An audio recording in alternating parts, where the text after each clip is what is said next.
Boa tarde, pessoal. Meu nome é Renato Matos, sou consultor Borland aqui em São Paulo. Hoje vamos dar início ao nosso curso de orientação a objeto usando Borland Delphi 6. É um curso avançado, onde nós iremos entender os detalhes sobre herança, polimorfismo, classe, utilização de interfaces, certo? Iremos abordar os conceitos, certo? Por trás da parte de programação. Por que a programação orientada a objeto ela é tão importante na utilização e desenvolvimento de software? Porque com a orientação a objeto você consegue fazer uma reutilização do seu código. Imagine os componentes. Os componentes na palheta aqui de Delphi, na verdade eles são objetos, certo? Alguns objetos eles têm capacidade visual e outros não têm capacidade visual. Por exemplo, o objeto TStrings. O objeto TStrings ele é um objeto que ele é utilizado dentro de um componente. O objeto TStringList, o objeto TList, todos esses objetos, essas classes, todas essas classes, elas incorporam funcionalidades de tal forma que nós conseguimos reutilizá-las sem ter que ficar o tempo todo escrevendo aquele código. Imagine que se toda vez que você fosse criar uma aplicação, você tivesse que escrever o código para colocar um botão na tela. Então, alguns objetos que são sempre reutilizáveis com capacidade visual, nós conseguimos transformá-los em componentes. Já outros objetos não têm a necessidade de ser um componente, como por exemplo a classe TStringList. Eu não preciso colocar um objeto TStringList dentro do form e depois utilizar esse objeto como se fosse um componente. Por quê? Porque para o meu usuário lá, o que está operando o sistema, ele não precisa ver os itens da lista. Se ele quiser ver os itens da lista, então eu não vou criar um TStringList, eu vou criar um listbox. Aí é diferente. Então, dependendo da funcionalidade da sua aplicação, do seu objeto, da classe que você está criando, você pode transformá-lo em um componente visual ou em algo que não seja visual, simplesmente uma classe. Por exemplo, uma classe de produto. Eu não preciso ter um componente classe produto aqui na minha tela. Eu simplesmente preciso que essa classe exista e que ela tenha alguns métodos, como incluir o produto, alterar, excluir e verificar se ele existe. Hoje vamos começar com os conceitos de orientação a objeto. Dentro aqui do meu formulário, eu vou salvar o meu projeto. Vou chamar de DevMedia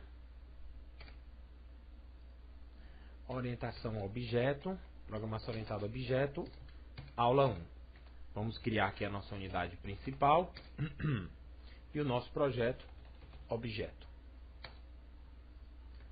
Exemplo.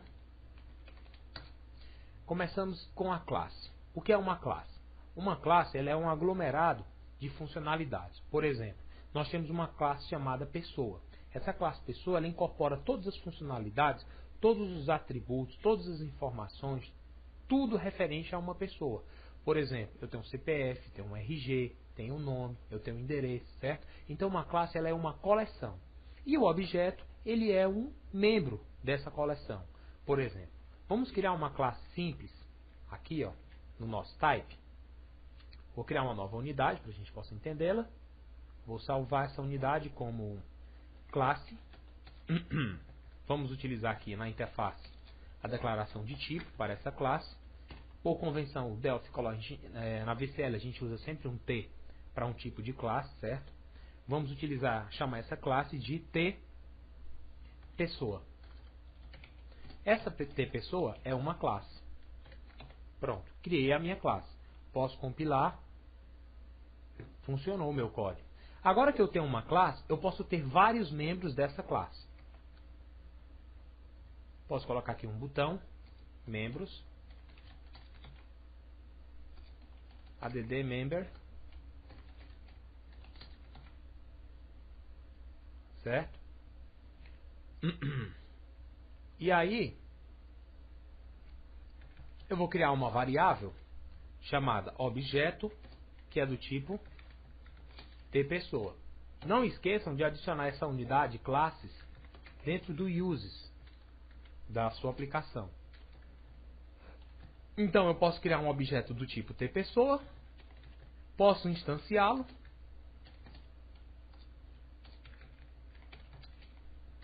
observe que já existem alguns métodos, procedures e functions, que foram implementados. Mas você vai dizer, mas Renato, eu não implementei nada ainda, de onde é que saiu tudo isso?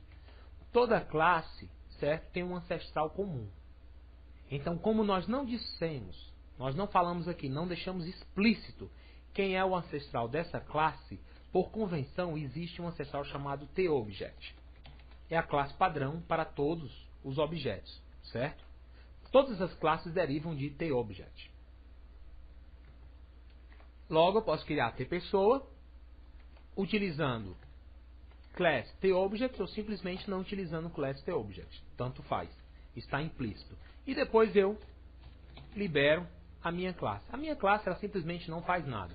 Nesse momento, onde eu tenho var objeto do tipo TPessoa, eu simplesmente tenho uma referência.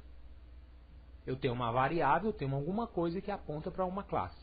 Nesse momento em que eu estou chamando o construtor da classe TPessoa, nós temos uma instância, ou seja, algo realmente existe na memória, que é o meu objeto. Então, no momento em que a instância é criada, é que o objeto é instanciado. Então, nós conseguimos incorporar todas as funcionalidades dessa classe. Por exemplo, uma classe pessoa, eu tenho um nome, que é alguma coisa do tipo string. Quando nós vimos aqui no nosso objeto, observe que agora o meu objeto tem um nome. Vou chamá-lo de Renato. Mas as boas práticas de programação nos dizem que nós não devemos colocar as propriedades, as funcionalidades, as características dessa classe de maneira assim, como se fossem variáveis globais. Observe que nome, ele é uma informação pertencente à classe pessoa, certo? Não é uma informação pertencente à unidade classe. Se eu simplesmente colocar aqui classe, eu não vou ter acesso a nome, vou ter acesso somente TPessoa, que é a única coisa que está pública aqui nessa unidade, nessa biblioteca. Então, Renato, qual seria a melhor maneira de eu trabalhar com essas informações? Então, existem as propriedades. O que, que são as propriedades? Por exemplo, cor do óleo no animal, cor do olho, densidade do pelo, quantidade de patas, se possui ou não possui asas, né? A idade dele. Então, nós temos todas essas propriedades. Agora, as classes elas também possuem métodos, como por exemplo, andar, sentar, ou seja, são ações. São ações que são executadas. Então, na nossa primeira classe pessoa, nós iremos criar um método, uma propriedade chamada nome. Essa propriedade, ela pode ser acessada pelos objetos dessa classe, ou é uma propriedade que pode ser acessada somente dentro da classe. Por exemplo, eu vou criar aqui uma propriedade pública. Eu tenho os escopos private, protected, public e published. Esses aqui são os 4 escopos que eu vou conseguir trabalhar. Tudo que estiver no meu private só pode ser acessado dentro da minha classe. Está protegido, está dentro da classe.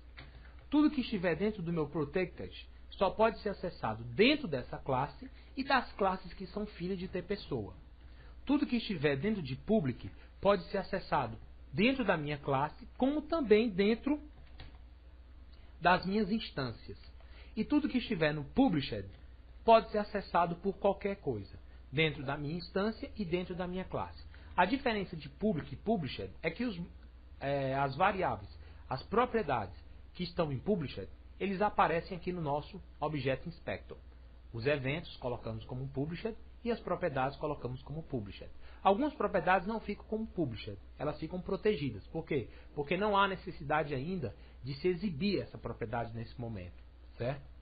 Então, nós temos aqui a nossa property, nome. Eu vou colocar como pública. É uma property. Uma propriedade, ela pode ser read only, onde ela só tem um método de leitura, por exemplo, read, variável nome. A minha variável, que é o meu campo, é do tipo string, tem que ser do mesmo tipo da property, certo? Se eu compilar agora, não consigo mais atribuir o valor para Renato. Não pode atribuir o valor para uma read-only property. Por quê? Porque eu só disse que a minha variável é de leitura. Toda vez que eu acesso a property nome, ele vai dentro desse campo, nome, pega o que está armazenado lá dentro e retorna para cá. Por exemplo, eu posso criar aqui dentro do meu public um construtor. Irei falar isso aqui mais tarde. Constructor, create. Vou chamar o construtor da classe Py e vou setar nome como Renato. Agora eu vou comentar isso aqui. Vou dar um show message no nome desse objeto. E depois vamos dar um free. Se executarmos esse código, ele está exibindo a mensagem Renato. Por quê? Porque eu estou dizendo que toda vez que alguém quiser ler o conteúdo dessa propriedade, a minha classe tem que ler o conteúdo dessa variável. Essa variável ela foi inicializada aqui no create, ó, como Renato. Agora, se eu quiser permitir que uma instância possa alterar o conteúdo de uma propriedade, eu não posso dizer que ela é somente read-only. Eu tenho que dizer que também ela pode ser escrita, né? Pode ser editável. Logo, eu conseguirei alterar o nome para Fernanda. Nesse momento, por mais que a minha variável esteja sendo inicializada no meu construtor, antes de exibi-la, eu estou alterando o seu nome para Fernanda, porque agora a variável perdeu a capacidade de ser somente read-only. Vamos observar passo a passo o que acontece. Vou dar um F7, chamou o construtor, setou a variável como Renato, e agora sobrescrevi o conteúdo dela como Fernanda, e aí vou dar a mensagem. Então, as propriedades, elas podem ser somente read-only, somente de escrita, ou seja, depois que eu jogar eu não posso acessar, e pode ser de leitura e de escrita. Quando eu falo que uma propriedade ela pode ser de leitura, então eu posso ler o conteúdo de uma variável ou posso ler o conteúdo de uma função. Se eu estou lendo o conteúdo de uma variável, eu uso simplesmente o nome da variável aqui. Mas se eu estou lendo o conteúdo de uma função, eu tenho que usar function, getNome, que é uma string, result da minha função recebe o próprio valor do campo privado. E se eu estou dizendo que eu posso escrever o valor, eu posso escrever o valor dentro de uma variável, ou eu posso usar um procedimento para escrever o valor nessa variável. setNome, value, string. Agora eu faço fNome, recebe value. Agora eu vou usar setNome, e aqui eu vou usar getNome. Tem muita coisa interessante aqui nessa classe. Vamos observar agora como é que vai funcionar o comportamento. Vamos executar aqui a nossa classe. Observe que a minha variável foi inicializada com Renato. Agora eu estou setando o valor. Como eu estou setando o valor, quem é que vai ser disparado? Como eu tentei gravar algo em nome, automaticamente o método setNome foi chamado. E o parâmetro, Renato, Fernanda, né, nesse caso, foi passado para cá, que vai sobrescrever o valor de Renato. Ok, e agora eu posso escrever, eu posso pegar o valor de nome. Quando eu quero pegar o valor de nome, ele chama o método getNome, quer dizer, eu quero ler agora. Ao invés de ler diretamente da variável, ele está lendo de dentro do campo. Aí você vai me perguntar, Renato, qual é a diferença de eu trabalhar com funções e trabalhar com campos? Quando você trabalha com funções, você consegue trabalhar de maneira mais organizada e de maneira mais encapsulada. O que é trabalhar de maneira encapsulada? É você não expor os campos das propriedades. Por exemplo, se eu precisar mudar o comportamento dessa propriedade numa classe filha, eu tenho como mudar. Por quê? Porque todo o conteúdo que é gerenciado dessa propriedade está dentro de um método de leitura e de um método de escrita. E eu posso mudar o comportamento dos métodos em classes filhas, certo? Desde que eles possam ser acessíveis nas classes filhas. Então, para que um método ou uma variável possa ser acessível em classes filhas, basta que pelo menos ele esteja no escopo protected. Se ele estiver no privado, no private, ele não vai poder ser acessado somente dentro da minha própria classe, como acontece quando eu faço result recebe fNome e fNome recebe value. Vamos fazer o seguinte. Trabalhando com a nossa propriedade, vamos colocar uma outra property chamada usuário, para nós entendermos melhor a funcionalidade.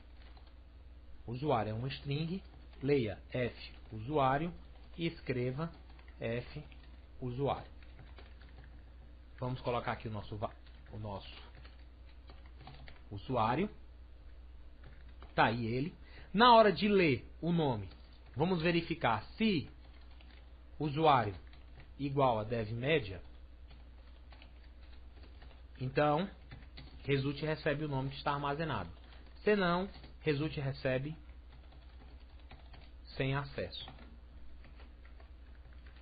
Ok? Vamos simplesmente ler o nome dessa variável. Ah, mas você não inicializou a propriedade usuário. Exatamente. Sem acesso. Por quê? Porque agora eu pude colocar dentro das minhas properties quem é que pode ler e quem é que pode escrever. Da mesma forma, na hora de setar o nome, eu coloco se o usuário for igual a devMedia, aí eu atualizo, senão eu não faço nada. Observe que agora eu vou dizer que o nome recebe Mario. Na hora que eu for ler, vai continuar lendo o valor que foi inicializado pelo construtor, sem acesso. Por quê?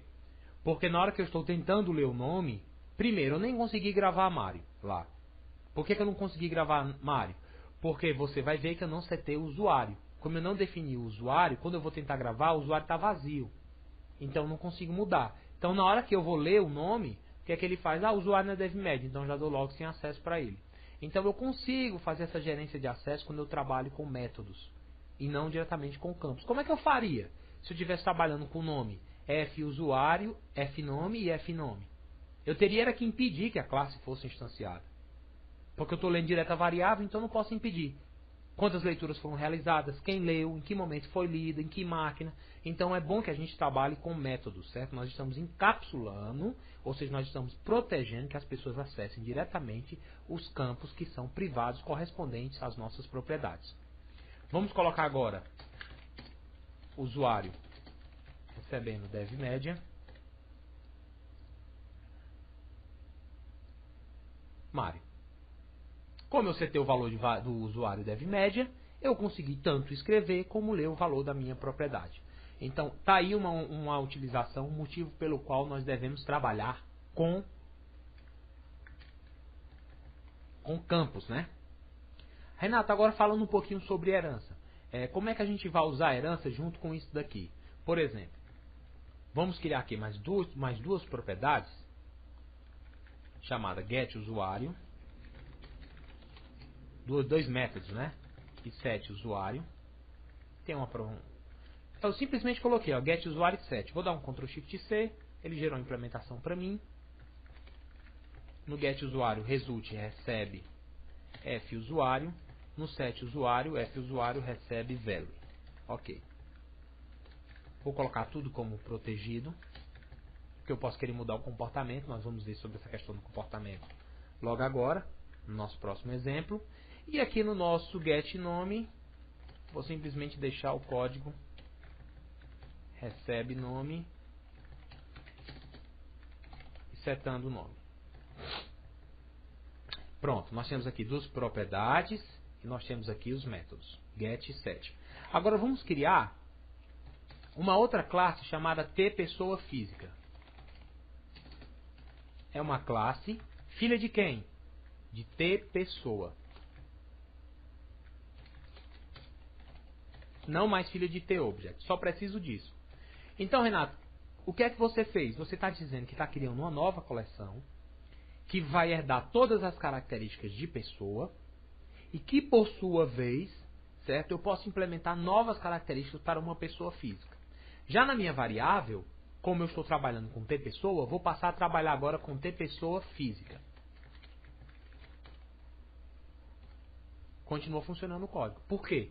Porque pessoa física herdou todas as características de pessoa. Agora, se eu pegar esses carinhas aqui e deixar eles no protected, olha só o que é que vai acontecer. Deu erro.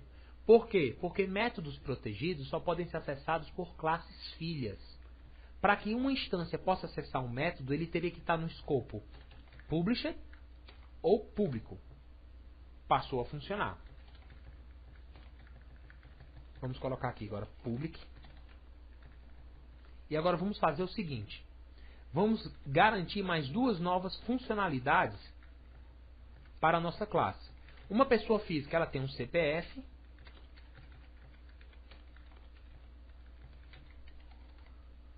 e ela tem um RG, além de um nome.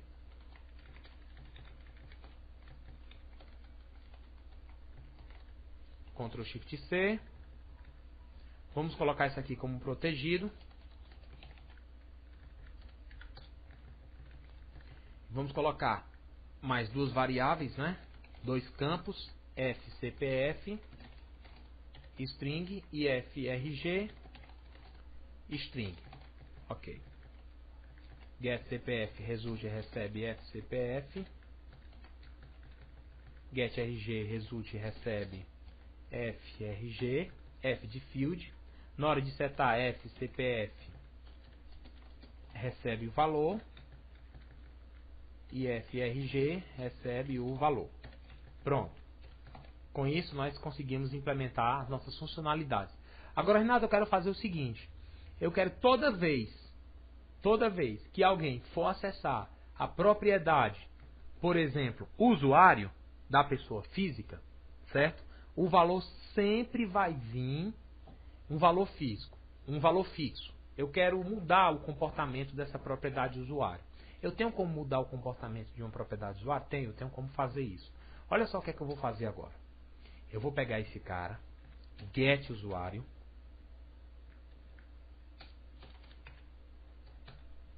e vou sobrescrever a propriedade get usuário, certo? Observem o seguinte erro que eu vou obter. Deixa eu dar um Ctrl Shift C. Result recebe pessoa física.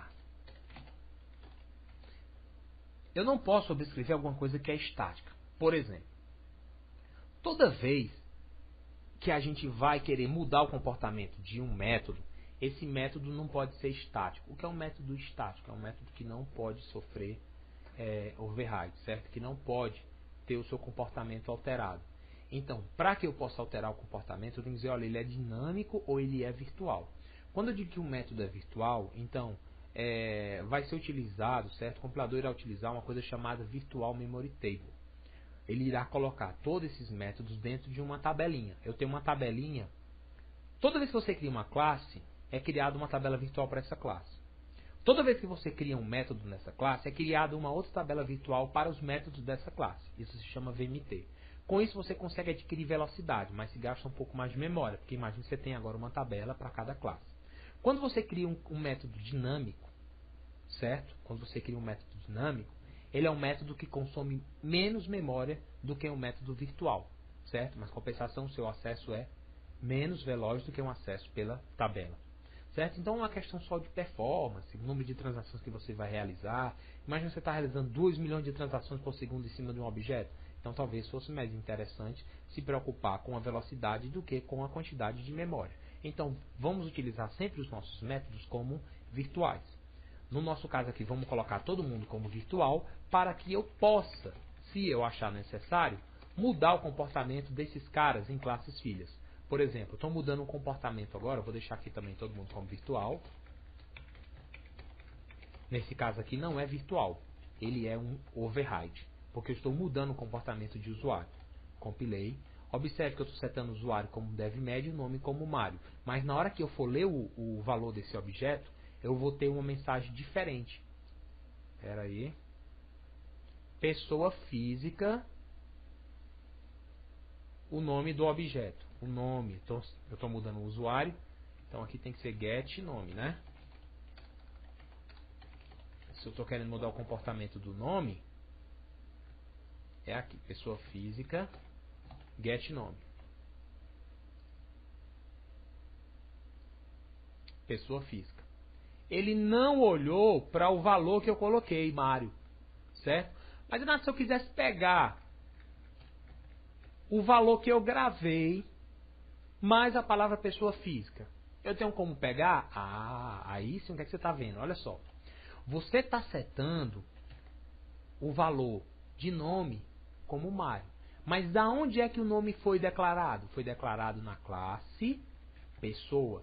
Então, uma classe filha consegue acessar os objetos, os campos, os métodos de uma classe mãe, utilizando-se uma palavra base chamada inherited. Como eu tenho aqui no meu construtor. Olha só como é que eu começo o meu construtor. herde o construtor da classe pai, ou seja, chame primeiro o construtor de objeto para fazer a alocação de memória e tudo que é necessário. Depois você vai inicializar as minhas variáveis. Da mesma forma eu vou fazer getNome. Chame o valor que foi armazenado na classe de cima, mais o valor da classe filha, que é pessoa. Classe base, o que está armazenado na classe base, mais o que está armazenado na minha classe filha. Vamos verificar agora como isso vai acontecer. Estou pegando o nome, vou dar um F7. Onde é que ele entrou? Ó? Entrou em pessoa. O que é que eu tenho em pessoa? Mário. Então ele pegou o conteúdo que foi armazenado na classe base, mais agora a frase que eu coloquei na minha classe filha. Classe base, tem lá Mário, na classe filha tem pessoa física. Então quer dizer que fazer override nada mais é do que você mudar o comportamento, certo? Então, para que a gente possa fazer o override, a gente tem que ter o encapsulamento definido. Então vamos lá, revisão. Classe, coleção de funcionalidades que serão usufruídas pelos objetos da mesma, certo? Encapsulamento é proteger os objetos, os campos dessa classe. Para uma classe estar encapsulada, as variáveis ou os campos dela só podem ser acessados por meio de métodos. Foi o que nós fizemos aqui. Nós tiramos o nome fnome e fusuário de dentro das properties. Passamos a usar métodos. E o que é sobrecarga? Ou fazer dar um override, certo? Mudar o comportamento. Mudar o comportamento, como o nome diz, é você mudar a funcionalidade de um método de uma classe filha, certo? Agora existe uma outra coisinha chamada overload. Overload não é fazer a sobrecarga, certo? O overload, aliás, não é mudar o comportamento. O que é o overload? É você ter um método, o mesmo método, com mais de um comportamento. O que vai mudar o comportamento desse método serão os parâmetros que vão ser utilizados. Por exemplo, eu posso criar aqui um método protegido, em pessoa, toda pessoa fala um idioma, certo? Procedure mostra procedure idioma. Pronunciar idioma. Eu vou pegar esse pronunciar idioma e eu vou fazer o seguinte. Eu vou colocar esse cara aqui, ó, pronunciar o idioma. Pronunciar idioma. Só que eu posso pegar esse pronunciar idioma e posso mudar o comportamento dele, certo? Eu posso colocar pronunciar. Vamos fazer o seguinte. Pronunciar idioma e pronunciar idioma. Idioma é do tipo string. Vou dar um Ctrl Shift C. Aqui eu vou dar um show message no idioma. Para poder usar o show message eu tenho que usar a biblioteca dialogs.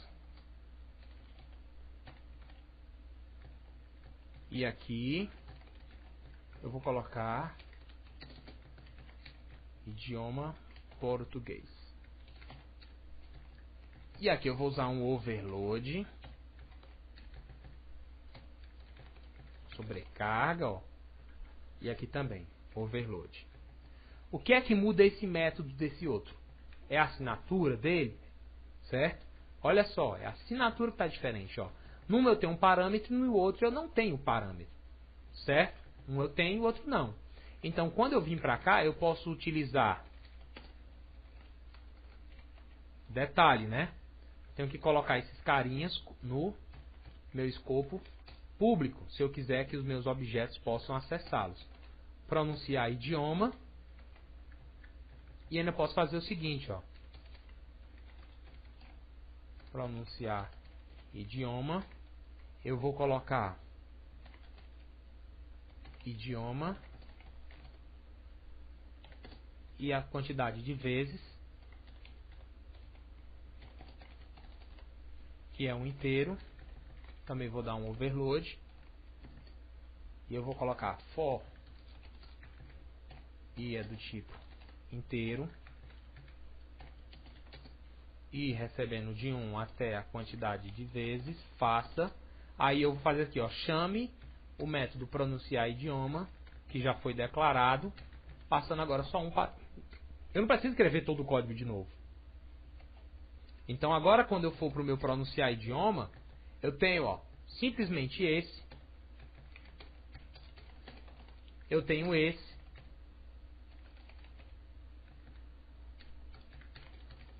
E eu tenho esse.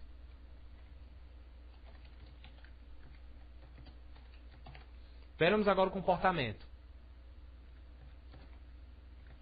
Pronunciar idioma.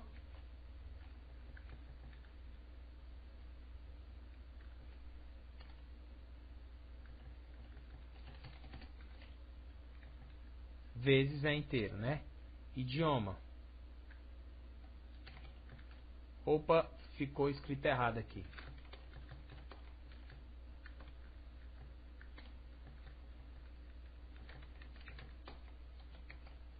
Pronunciar idioma 3 vezes. Vamos executar agora. Português, alemão, chinês, chinês, chinês. E aí, o meu método.